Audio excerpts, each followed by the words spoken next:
Raise your hand if you're married. None of you are married. Raise your hand if you would like to be married to your baby's father. One.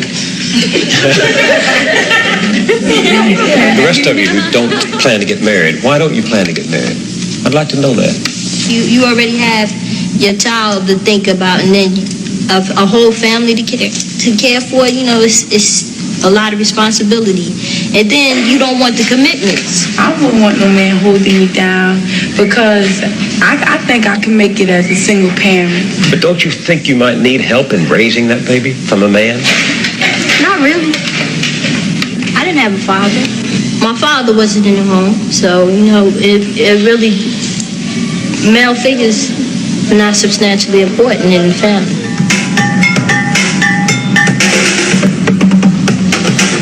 Thinking about holding up for no sex, my man. You know, if a girl, you know, she get having a baby, carrying a baby, hey, that's on her. You know, I'm not gonna stop my pleasures because of another woman. What about birth control? What about condom? Girls don't like them things. They don't like them things. They'll tell you to take them things off. They figure that you saying that they filthy or they dirty or something.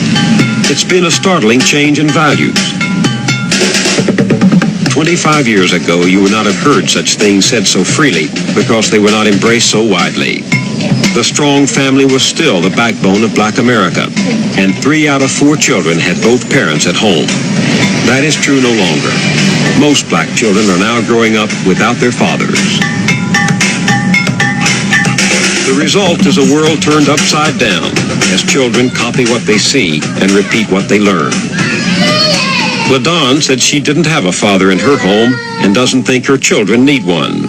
She's not unusual. Half the Black families today are headed only by a woman. Clorinda said she could make it on her own as a single parent. She has never been married and is raising her daughter without a man's help. She's not unusual. Today, nearly 60% of all Black children are born out of wedlock. Timothy said his children are not his responsibility. He has left them to be supported by their mothers and welfare. He's not unusual either. For LaDawn and Clorinda and Timothy, and many more like them in cities all over America, the traditional family no longer exists. It has vanished, and something new is taking its place. Single women and the children they're rearing alone are the fastest growing part of the Black population. What becomes of the Black family in a world where the values are being turned upside down?